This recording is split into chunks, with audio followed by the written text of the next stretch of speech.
Why didn't he put India on the list? And this is a question that has to be asked in the context of Pakistan and Bangladesh being put on it. It wasn't called the Pakistani variant or the Bangladeshi variant. It was the flipping Indian variant. So why didn't they put India on the list? Answer, because he wanted to do a lap of honour on the sort of lipstick on a pig trade deal with India. The big holes, the big problems, the big privations, the big disasters of Brexit he needs to give you something to throw at people like me. Because we resist daily the urge to scream "I told you so" from the highest tower as fishermen and farmers and importers and exporters and people in Northern Ireland and people who want to do business with Northern Ireland, hoteliers and caterers and restaurateurs and hauliers and grocers and food retailers and food wholesalers and farmers and fruit pickers and vegetable growers, all of them queuing up to describe how their lives have been rendered worse by a political decision that they were promised would make their lives better. Boris Johnson needs to give you something to throw at people like me. Right? So what on earth can he give you? It doesn't have to be meaningful. It doesn't have to be substantial. It doesn't even have to be true. You just need something, don't you? So that, if we're talking about people booing the England football team, you just shout Marxist without really understanding what you're talking about. But as long as you've got something to shout, then he's seen you right. That's where we are. You need a fig leaf, right? You need a distraction. That's all that the Indian trade deal was going to be. He wanted to fly there.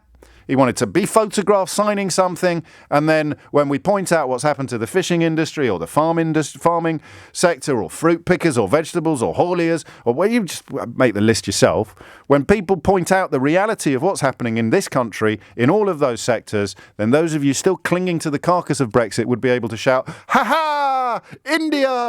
I mean, they did it with Norway. I don't know if you saw this. They announced a big trade deal with Norway, and the Prime Minister of Norway came out and said, "Yeah, well, we're glad we've done it, but it's not as good as what we had before.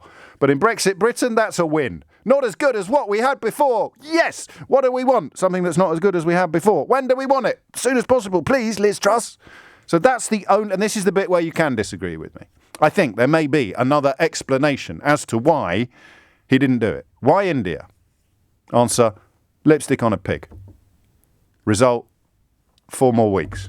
4 more weeks of this infernal restriction, privation, deprivation. And what was the vaccine supposed to deliver? Yeah, an earlier release. Boris Johnson has squandered all of the social and economic benefits of the vaccine success that volunteers up and down this country work their fingers to the bone to deliver. He has squandered it upon the altar of his ludicrous self-interest and his desperation to disguise the reality or to distract you from the reality of his ridiculous Brexit. Reduced to claiming that they signed a treaty by accident without knowing what was in it or what would be expected.